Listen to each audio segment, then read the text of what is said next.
लोक वेगवेगळ्या भाषेत बोलतात, पण प्रेमाची भाषा आणि भावना व्यक्त करण्याची पद्धत संपूर्ण जगामध्ये एकच आहे. प्रेमाच्या 5 भाषा आहेत. बोलून प्रेम व्यक्त करणं, सेवा करणं, गिफ्ट घेणं, एकमेकांसोबत क्वालिटी वेळ घालवणं आणि शारीरिक स्पर्श. या 5 भाषांचा वापर करून कुणीही आपलं प्रेम आणि भावना व्यक्त करू शकतो. नमस्कार श्रोत्यांनो, बुक हायलाइट्स बाय अश्विनीमध्ये मी अश्विनी इंदुरकर तुमचं पुन्हा एकदा स्वागत करते. आज आपण गॅरी चॅपमन यांनी लिहिलेल्या द 5 लव्ह लँग्वेजेस या पुस्तकाची समरी ऐकणार आहोत. या पुस्तकात लेखकाने प्रेमाच्या 5 भावनिक भाषांबद्दल सांगितलं आहे आणि ते खूप विश्वासाने सांगतात. जर तुम्ही तुमच्या जोडीदाराच्या प्रेमाची भाषा समजून घेतली तर मग त्यानुसार त्याच्याशी बोलायला शिकाल. एक दीर्घकाळ टिकणाऱ्या आणि प्रेमाने भरलेल्या विवाहित आयुष्याचं रहस्य तुमच्या हाती लागेल. तुमचं नातं चांगलं राहण्यासाठी तुम्हाला तुमच्या जोडीदाराची प्रेमाची भाषा ओळखता यायला हवी.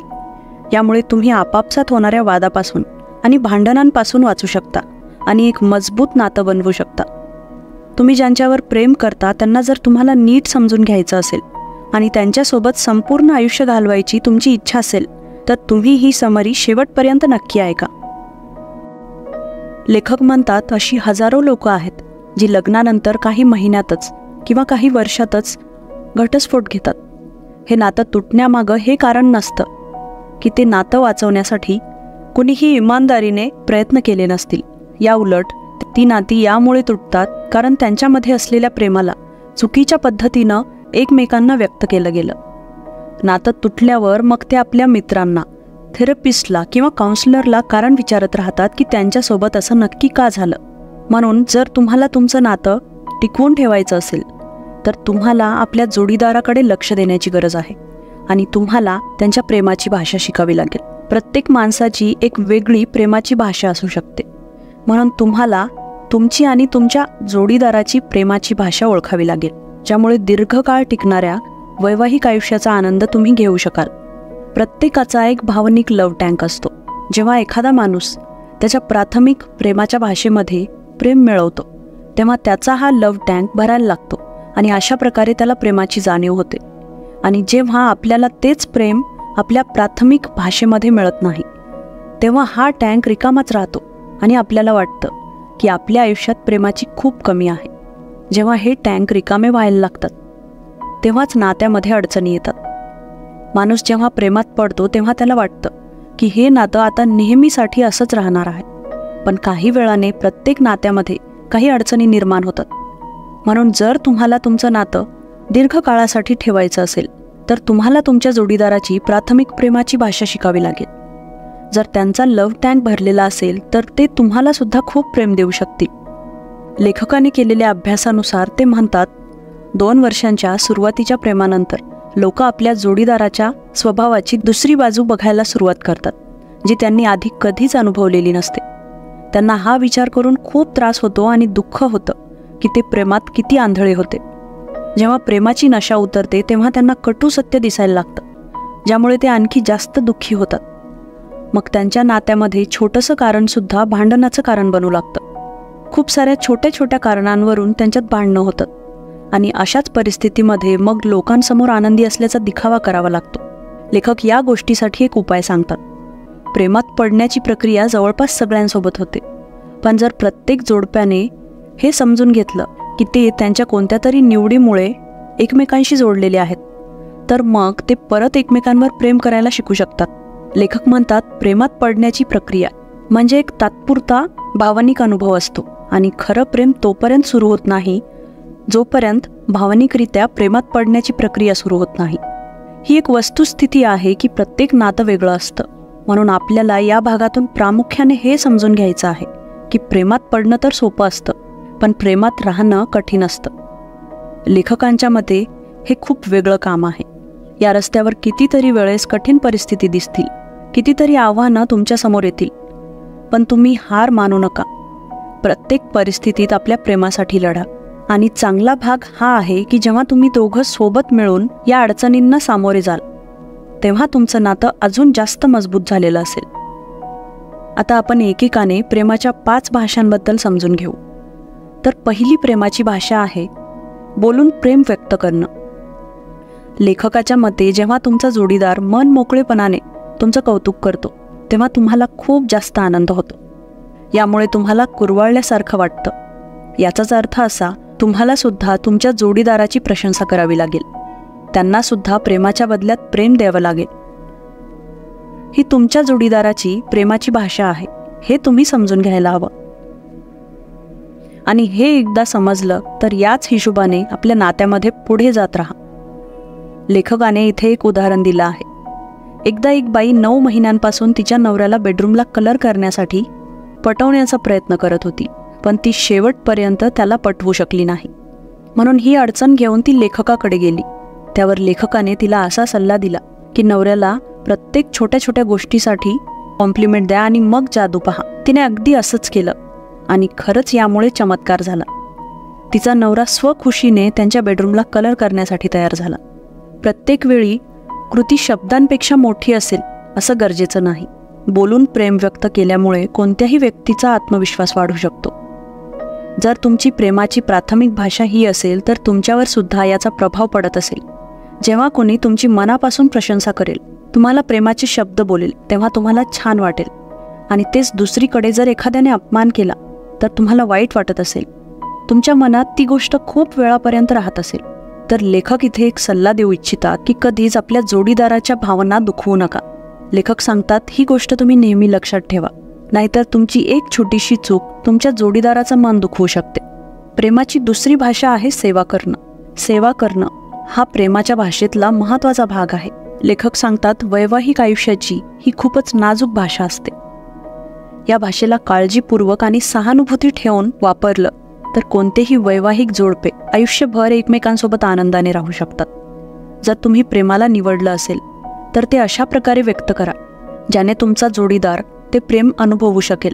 अशा वेळेस ते प्रेम भावनिकरित्या प्रभावी ठरेल. जेव्हा तुम्हाला गिल्टी फील होत असेल किंवा भीती वाटत असेल किंवा तुम्ही नाराज आहात, अशा मनस्थितीत व्यक्त केलेलं प्रेम प्रभावी ठरत नाही. जर प्रेम व्यक्त करण्यामागे ही कारणं असतील तर त्याचा काही उपयोग नाही. हे समजून घेण्यासाठी लेखकाने इथे एक उदाहरण दिलं आहे. जेनिस नावाच्या एका महिलेने स्वतःची स्टोरी लेखकासोबत शेअर केली. तिने लेखकाला सांगितलं की 20 वर्षांपर्यंत तिने कोणतीच तक्रार न ठेवता नेहमी तिच्या नवऱ्याची सेवा केली, पण तिच्या नवऱ्याने मात्र तिला नेहमी खराब वागणूक दिली. तो तिला दुर्लक्ष करत राहायचा, वाईट वागणूक द्यायचा, तिला तिच्या मित्रांसमोर आणि कुटुंबासमोर घालून पाडून बोलायचा. एवढं सगळं असून सुद्धा तिने कधीच तिच्या नवऱ्याचा तिरस्कार केला नाही. तिने त्याच्याबद्दल नेहमी चांगलाच विचार केला. पण शेवटी ती एवढी वैतागली की आता तिला त्याच्यासोबत राहणं कठीण झालं होतं. तिच्या मनात त्याच्यासोबत राहायची थोडीसुद्धा इच्छा राहिली नव्हती. तिने पूर्ण 20 वर्षांपर्यंत नवऱ्याची सेवा केली, पण त्यामध्ये प्रेम व्यक्त करण्याची भावना नव्हती. ते काम ती गिल्ट, भीती आणि नाराजीमध्ये करत होती. खरी सेवा तर तेव्हा असते जेव्हा तिला आपल्या जोडीदाराचं प्रेम मिळेल, जेव्हा तिचा जोडीदार तिच्या कामात तिची मदत करेल आणि ते देखील मनापासून तुमचं ओझं कमी करण्याचा प्रयत्न करेल आणि सोबतच स्वतःची जबाबदारीसुद्धा समजेल. प्रेमाची तिसरी भाषा आहे गिफ्ट घेणं. तो माणूस ज्याची प्राथमिक प्रेमाची भाषा गिफ्ट घेणं ही आहे, अशा माणसाला आपल्या जोडीदाराकडून गिफ्ट मिळाल्यानंतर खूप आनंद होतो. गिफ्ट मिळाल्याने त्यांना प्रेमाची जाणीव होते. त्यांना वाटतं की कोणीतरी आहे ज्याला त्यांची काळजी आहे. गिफ्ट म्हणजे फक्त महागड्या गोष्टी नाहीत, तर गिफ्ट म्हणजे कोणतीही वस्तू जी त्यांना कोणी मनापासून आणि प्रेमाने देतात आणि त्यामध्ये देणाऱ्याच्या खऱ्या भावना असतात. म्हणून जर तुम्ही कोणतीही वस्तू मनापासून दिलेली असेल, मग ती छोटीशी असली तरीही ती तुमच्या जोडीदाराला खूप आनंद देऊ शकते. कारण तुमचा जोडीदार त्या गिफ्टमध्ये लपलेलं तुमचं प्रेम आणि हेतू बघेल. जेव्हा तुम्ही कधी गिफ्ट द्याल तेव्हा तुमचा जोडीदार त्यासाठी तुमची प्रशंसासुद्धा करेल. आणि जर ही तुमच्या जोडीदाराची प्राथमिक प्रेमाची भाषा असेल तर तुम्ही देखील तुमच्या जोडीदाराला गिफ्ट देऊन खुश करत राहा. यासाठी सगळ्यात आधी त्यांच्या आवडीच्या गोष्टींची एक यादी बनवा आणि मग त्यातून ठरवा की तुम्हाला कोणतं गिफ्ट देण्याची इच्छा आहे. प्रेमाची चौथी भाषा आहे एकमेकांसोबत क्वालिटी वेळ घालवणं. एकमेकांसोबत क्वालिटी वेळ घालवणं ही तुमच्या जोडीदाराची प्रेमाची प्राथमिक भाषा असेल तर तुम्ही लेखकाने दिलेल्या काही टिप्स वापरू शकता. जर ही तुमची प्राथमिक प्रेमाची भाषा नसेल तरीही तुम्ही तुमच्या जोडीदारासाठी हे करा. यासोबतच आपल्या जोडीदारासोबत काही चांगला उपक्रम करण्यासाठी सुद्धा नक्की वेळ काढा. एका महिलेनं सांगितलं, माझा आणि माझ्या नवऱ्यामध्ये कधीच भांडण झालेलं नाही. याचा अर्थ असा नाही की त्यांच्या नात्यामध्ये कधीच कोणती अडचण आली नाही, तर याचा अर्थ असा आहे की त्यांना कोणत्याच गोष्टीसाठी भांडायची गरज पडली नाही. आणि हे यामुळे शक्य झालं कारण त्यांचा एकमेकांसोबत संवाद चांगला होता, म्हणून त्यांना एकमेकांशी भांडायची गरज पडली नाही. त्यांना हे चांगलं माहीत होतं की आपल्या जोडीदारासोबत चांगलं संभाषण कसं करतात, ज्यामुळे एकमेकांबद्दल गैरसमज निर्माण होत नाही. कोणत्याही नात्यामध्ये बोलण्याला फार महत्त्व असतं. ही तुमच्या नात्याची चावी आहे. ज्याच्यावर तुम्ही खूप प्रेम करता त्याच्यासोबत मिळून प्रत्येक काम करा. सोबत केलेल्या कामाला पूर्ण महत्त्व द्या. मग तुमचा जोडीदार देखील तुम्हाला तेवढंच लक्ष आणि प्रेम देईल. एक गोष्ट तुम्ही नेहमी लक्षात ठेवायला हवी की तुम्ही तुमच्या जोडीदाराकडे लक्ष दिलं नाही तर तुमचा जोडीदार दुःखी होऊ शकतो. काही गोष्टी अशा असतात ज्यामुळे नात्यात दरी निर्माण होऊ शकते, जसं की आपल्या जोडीदाराचं न ऐकणं, विचलित होणं, आपल्या ठरलेल्या ट्रिप्स पुढे ढकलणं. अशा सगळ्या गोष्टी तुम्ही टाळलेलं नेहमीच चांगलं ठरेल. प्रेमाची 5वी भाषा आहे शारीरिक स्पर्श. लेखक सांगतात की शारीरिक स्पर्श ही एक अशी कृती आहे जी फक्त शरीरालाच नाही तर आपल्या आत्म्याला सुद्धा स्पर्श करते. तुम्ही तुमच्या पार्टनरचा हात पकडणं किंवा त्याच्यासोबत बसणं हा सुद्धा शारीरिक स्पर्शाचाच भाग आहे. बऱ्याच नात्यांमध्ये असं होतं की एक जोडीदार शारीरिक स्पर्शाला फक्त शारीरिक संबंधांशी जोडून बघतो. तेच दुसऱ्या जोडीदारासाठी याचा अर्थ हात पकडून एकमेकांशी बोलणं किंवा एकमेकांसोबत क्वालिटी वेळ घालवणं असा असतो. याला एकत्र करणं खूप कठीण आहे, पण यावर उपाय आहे. तो म्हणजे प्रत्येकाला आपल्या नात्यामध्ये काहीतरी त्याग आणि तडजोड करायला शिकलं पाहिजे. बऱ्याचदा आपण असं बघतो की लोक एखाद्या अडचणीमध्ये असताना एकमेकांना मिठी मारतात, कारण शारीरिक स्पर्श हे प्रेम व्यक्त करण्याचं एक शक्तिशाली साधन आहे. अवघड परिस्थितीत आपल्याला कोणत्याही दुसऱ्या गोष्टीपेक्षा प्रेमाची आणि आपलेपणाची जास्त गरज असते. जर तुम्हाला वाटत असेल तुमच्या जोडीदाराची प्राथमिक प्रेमाची भाषा सुद्धा शारीरिक स्पर्श आहे, तर जेव्हा जेव्हा ते उदास असतील तेव्हा त्यांना घट्ट मिठी मारून त्यांचा मूड चांगला करण्याचा प्रयत्न करा. यामुळे त्यांच्या चेहऱ्यावर परत हसू येईल. आपण 5 प्रकारच्या वेगवेगळ्या प्रेमाच्या भाषेबद्दल समजून घेतलं. आता लेखकाने इथे अशा पद्धतीबद्दल सांगितलं आहे ज्यामुळे तुम्ही तुमची आणि तुमच्या जोडीदाराची प्राथमिक प्रेमाची भाषा ओळखू शकाल.